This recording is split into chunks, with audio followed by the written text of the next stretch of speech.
Hello friends, today I'm going to discuss with you about an array of objects.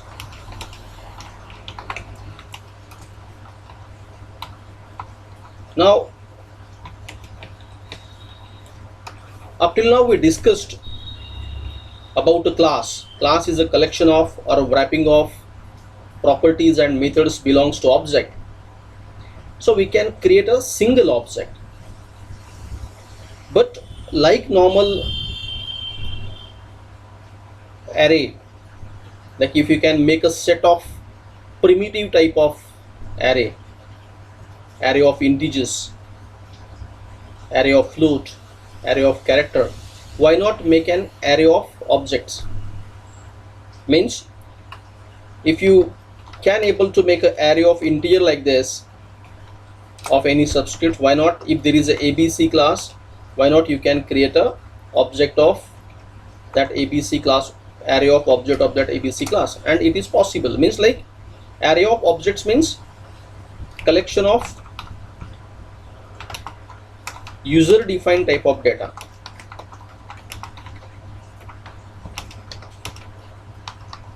Alright, and it is absolutely possible to make a set of an array of objects. Now we have to deal with while making an array of objects. Now object means it's a runtime entity. It has to be declared and initialized in the main. So while creating an array of objects, you are not supposed to make a array of properties. Try to understand what I am explaining to you, right? Just like let's say we have a class person have a property name and age, so it has to be name and age only. While creating an array of objects, most of the time, right, we make a array of properties. Array of properties will not be there. Array of objects. So these type of declarations you have to make it in the main. So array of objects always declared in the main. Array of objects, it doesn't mean array of properties, it's array of objects. Hope you understand it. So while creating an array of objects, you have to create an array of objects in the main, not the array of properties. Clear? So let us discuss about the array of objects and how to deal with array of objects, like okay, how to with the various programs. Okay, that is the priority of this particular session, right? So first of all, I had to pick up a class called as person, right? So there is a person class. I include iostream.h, iomanip.h, conio.h, string.h. Okay, that is input, output, and manipulators and clearing scheme and string manipulations and all. I'm having a class person. Now in this class person, I have wrapped the two properties, that is name and age. Name is a string type of data and age is a numeric data over there. Then I'm having a public constructor, default constructor, as you are declaring an array of objects, right? So once you declare an array of objects, it gives a call to the firstly the default constructor. So whenever you are dealing with an array of objects, default constructor is compulsory, because parameterized constructor has to give a call explicitly, right? So here in this case, and as you know that constructor is going to initialize the data belongs to object. So whenever you are declaring, whenever it's just declaration, so whenever you are declaring an array of objects, okay, it gives a call to the default constructor. So that's why, because we haven't passed on the properties of an objects there. That's why whenever you are dealing with an array of objects, default constructor has to be there. So define the default constructor and then you define the parameterized constructors. Means like user is going to give the input of a name and age, and by that value, okay, we can initialize the private data belongs to person class, that is name and age over there. Okay, this is the like local variables which will, whatever the data you will pass it on from the main, okay, it will initialize the property of that person object. Clear? Okay, after that we have a display function which is going to display that individual object's name and age, right? And then I develop a method called as check eligibility. Means I want to check from that entire array of objects how many elements are eligible to vote, how many elements are not eligible to vote. Okay, how many, because what I will do, I'll make a set of that person class array of objects and display the list of all the person, and then I will display that okay, these are the eligible list and these are the non-eligible list. As you know that to eligible for the vote, the age has to be more than equal to 18. So if I give a call to this check eligible method, so if the age of that individual object who is going to give a call to this method is more than 18, then it will return 1. Okay, it will return true. 1 means true, and it will return 0 if it is not eligible over there. So this is about the class definitions. Class definition is as simple like a normal class definitions over there while dealing with the array of objects. As I said, while dealing with the array of objects, you are not supposed to make an array of properties. You are supposed to make an array of objects, and our array of object has to deal with the main over there. So class person, private data, name and age, default constructor, parameterized constructor. There is a display method which is going to display the individuals details of a name and age, and check eligible method or check eligible member function is going to check the eligibility. If the age is more than 18, then it will return 1 means true, and otherwise false over there. This is the end of class. Now here comes the like actual things over there, how we can declare and initialize the array of an objects. So here person p of 10. Now p become the object, and as I define the subscripts over there, person p of 10 become an declares an array of objects of a 10 size, right? So 10 subscripts of that. So it will give up firstly the call to the default constructors, and then all the persons objects, array of objects get initialized firstly. Then I'm having a local variable name and age. I'm going to input the data for this all the person now. So I set a loop over there for I equal to 0, I less than 10, I plus plus, enter details of as array subscripts always starts with 0, and normally we start counting from 1, so I just like make it a I plus 1. Enter details of I plus 1 person. Enter means we never say that enter detail of 0 person, we say that enter detail of first person. So and I need to set the loop from 0 because array subscripts always starts with 0. So for that reason I just like enter details of I plus 1 person, first person, and I'm going to input the data of name and age. And then that entered name and age dynamic values what you accepted from the user, you pass it on to the constructor p of I equals to person of name and age. So it gives a call to the parameterized constructor and pass on these inputted values from the user, and in this manner this loop will continue for all the subscripts, and it will accept the all 10 persons data from you, and in this manner the array of objects get initialized over there. So now after entering all the data, I'm having the set of all 10 persons available with me, right? And then what I will do, I'll set another loop over the list of all persons detail. I'll make a title like a serial number, name and age, and I'll print all the lists. See out set w means, set w means you are setting the width of 2, and I plus 1 the counter serial number you are printing, and then p1 of I dot display. P1 of I dot display. This display is the member functions which you already define over there to display the name and age of that individual over there. So in this manner, now if I set a loop to display all the persons list over there, so I can able to make a list of all them.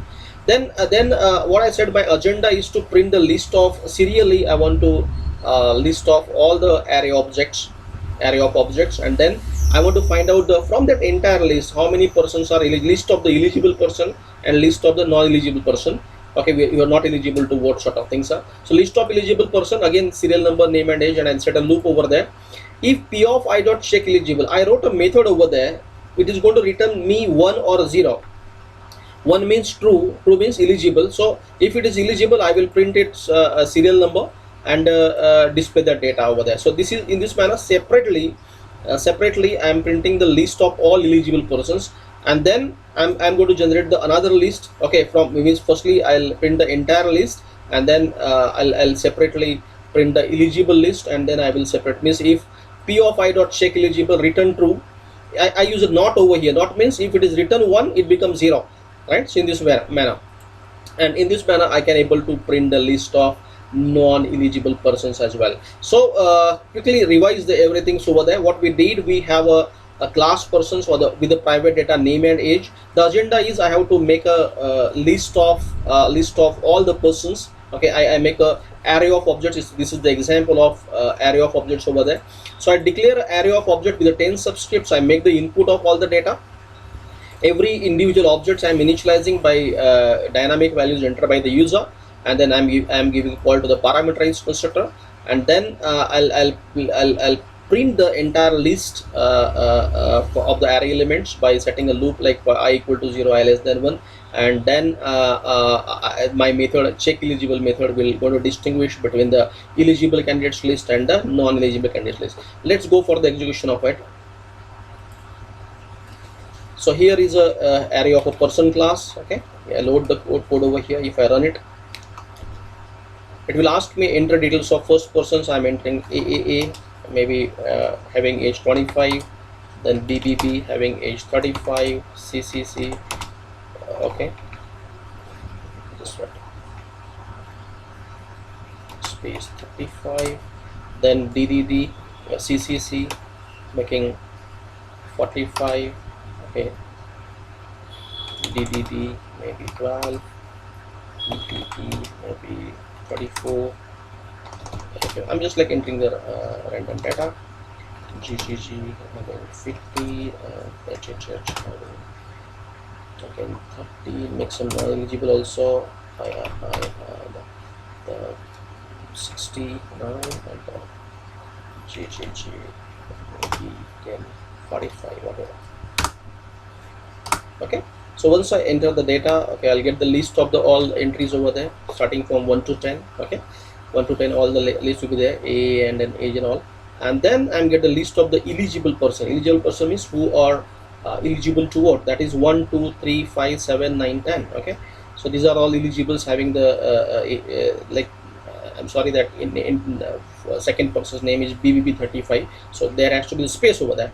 But anyway, now you got the means like 1 2 3 4 3 5 7 9 10. These are the eligible because their age is more than equal to 18, and the list of non-eligible person that 4 6 8 serial number, and these are the list of non-eligible person. So here by using this particular programs, okay, we will understand one thing, that while declaring an array of objects, we are not supposed to make an array of properties. We are making supposed to like okay, the class definitions will remain as it is, and we have to declare an array of objects.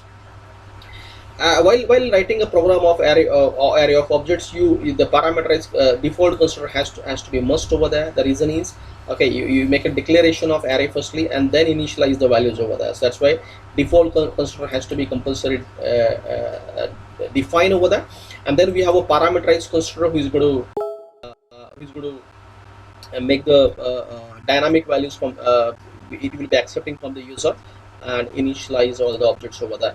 And then I'll print the entire things, and then to distinguish, there is a check eligible method by which, okay, it is going to check the every individual's age, and then it will it is going to like return the eligibility of every individual over there, right? So this is the way how I can able to find out the list of the eligible and non-eligible from the array of objects. Let's go for the second program now.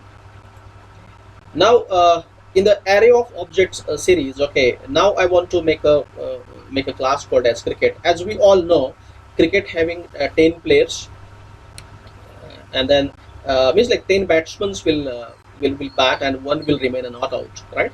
Total 11 players are there in a cricket team.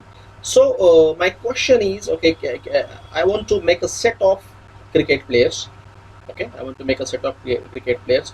I want to accept their individual score, okay, what they score, and then I want to find out the total score of a team. Total score of a team means obviously all individual score. If I able to add it, then it becomes total score. And let us understand there. Let us assume that they are playing a 50 overs cricket match. So I want to find out the total. I want to find out the average of the team in 50 overs. Then I want to know who scored highest and who scored lowest. Understand the agenda? I'm just like considering this program as an array of objects. So what I'm going to do, I'm going to develop a cricket class which will accept the batsman's name and the batsman's score. As I told you that in a cricket team there is 11 players, but only 10 can play. Okay, because the 11th player will remain not out over there. 10 wickets are only there. So I'm going to make a set of cricket players, and I'm going to input the data of our individual batsman and the score, and then I have to find out the total score of a team, average score of a team in 50 overs. Considering this is a 50 overs match, then I want to find out who is the highest scorer and who is the lowest scorer over there. Clear? Let's go for the coding over there. So I'm having a class cricket, as I said about the private data, the batsman name and the score, and then I make a static integer total, because I want to like accumulate all the batsman scores to make a team score. So I'm having a static data. We already discussed the last session. Static means belongs to class. All individual objects cumulative property, okay, will be the total over that. So that's why I have to declare a static over here. As I'm going to go make an array of objects, I'm needing a default constructor, and I'm needing a parameterized constructor. Once I give a call to the parameterized constructor, the name and score will be dynamically come from the user, and by that I will initialize the private data belong to the batsman name and the score. And the score I'm going to add it to the total. Total means in this manner the team score means every individual, first of all every individual name and score will be accepted, and then by that score I'm going to accumulate the total score of a team. Then I'm having a function called as display, which will display the individual batsman's name and the score. And I'm having a get score method, because get score method means if I give a call to the get score method, I'll be getting the score of that individual batsman. Now get score method is useful in finding out the highest score and lowest score, that will be discussing later on. So display method will display the details of batsman name and score. Get score will display the score of the individual item, individual object, individual player. Now there is a static method. As we discussed, that static method is going to be useful for manipulating with the static data. So there is a total as a static, because total cannot be of individual player. No, total become a entire team's total will be there. So there is a static method called as get total, which will find out the total of which will return the total of that entire team, and in this manner total of average of a team, total by 50 overs. As I explained you that, okay, this is the match of a 50 overs, so total score by 50, and you are masking it to the float so that it will return the average in the 50 overs. That's it in the class cricket. I'm having a batsman name, score, static total, the default constructor, parameterized constructor, whatever the score of individuals dynamically input by the user, it will be accumulate to the total. And then I'm having a member functions like a display, which will display the details of a batsman, get score, score of individual, get total, okay, which will the total of the team and the average of the team will be displayed over there. Then as I am having a static data inside class, as static data as a property get initialized to 0, we have to declare it and declare and initialize it outside the class definitions to tell the compiler that I'm having a private data belongs to class, and that is of static type. So in the cricket scope, I'm having a total as a static data, so I have to initialize 0 initially, right? And then I'm having a array of objects, cricket player of 10, okay, because I'm going to accept the 10 players data. Then batsman name and score, I set a loop over there for I equal to 0, I less than 10. I already explained the array subscripts always starts with 0. So I set a loop from 0 to 10. I'll enter the batsman name and score, and here in this manner I am initializing the every player's details, okay, every player's objects I am initializing, and then I am going to display all the players details, serial number, batsman name and score, okay, and then p1 or display will display the individual players details regarding the name and the score, and in this manner I am setting a loop to list out all the player details. Then total score of a team. Now get total is a member functions which is going to refer to the total. Whenever you are going to make an input of an individual score, it is going to accumulate in the total. So static data is going to update over here. So get total will is a static member function. So static member function has to be referred by the class name, okay, not by the individual object. So cricket scope resolution get total will give a call to the static member functions, and in this manner you can display the total of that entire team, and in this manner you can display the average of that team as well. Now we'll have a, because in this manner we can list out all the players, player name and the score serially, and the get total and get average. Now the logic we have to develop, who is the highest scorer and who is the lowest scorer. Now we have an array of objects of 10. To find out the maximum or highest score and lowest score, first of all, whoever may be the player, player score, zero array means array should start with 0. So 0th player score considered as a maximum, and 0th player score considered as a minimum. Is first score, first player score will consider as a maximum, considered as a minimum, and the index of that player will be considered as 0, right? So here, because like to find out the maximum from the array, we know the logic that the first element data need to be considered as a maximum, and if you found the element which is more than this maximum, then update that. Okay. So here MXI variable I'm taking to I'm taking for holding that index value of the highest scorer, and MNI is a variable which is going to assign the subscript of the lowest score over there, and mx for the maximum and mn for the minimum. So first player's score I'm considered as a max and I'm considered as a minimum. Now if I found I'm starting a loop from 1 to 10 now. The reason is first players I'm considered as a max and minimum. Now in the from the first to 10, if you find the score of the get score method is there, I'm using now PL of get score returns the score of the individual player. So PL of I means from 1 to 10, get score more than max, right? Max was initial first players. If it is more than max, then mx equal to the score of the individual. So max will be I'm able to find. Means like if you find the score which is more than the first player, then update that. It become a maximum, and its index I'm storing to mxi. In the similar manner, if a PL of I get score less than minimum, if the first player score is less than the other, then you update that get score, and the index will be stored in the MNI. Now MX will if you iterate the entire loop, what you will find that MX will get updated with the maximum score, and MXI will update the will going to update with the subscript of that maximum player, and in the similar manner MN is going to update with the minimum score, and MNI will go to update with the index of that lowest scorer. And now if I at the end of this loop I'm having the highest score in the team. Highest score is mx, and the details of the highest score is PL of mxi. Mxi is the index where that highest score was available, and then if you display that higher score highest scorer details name and its score will be displayed. Lowest score in the team is the mn, and its index is mni. So if you can give call to the display, that individual player's details will be displayed over here, right?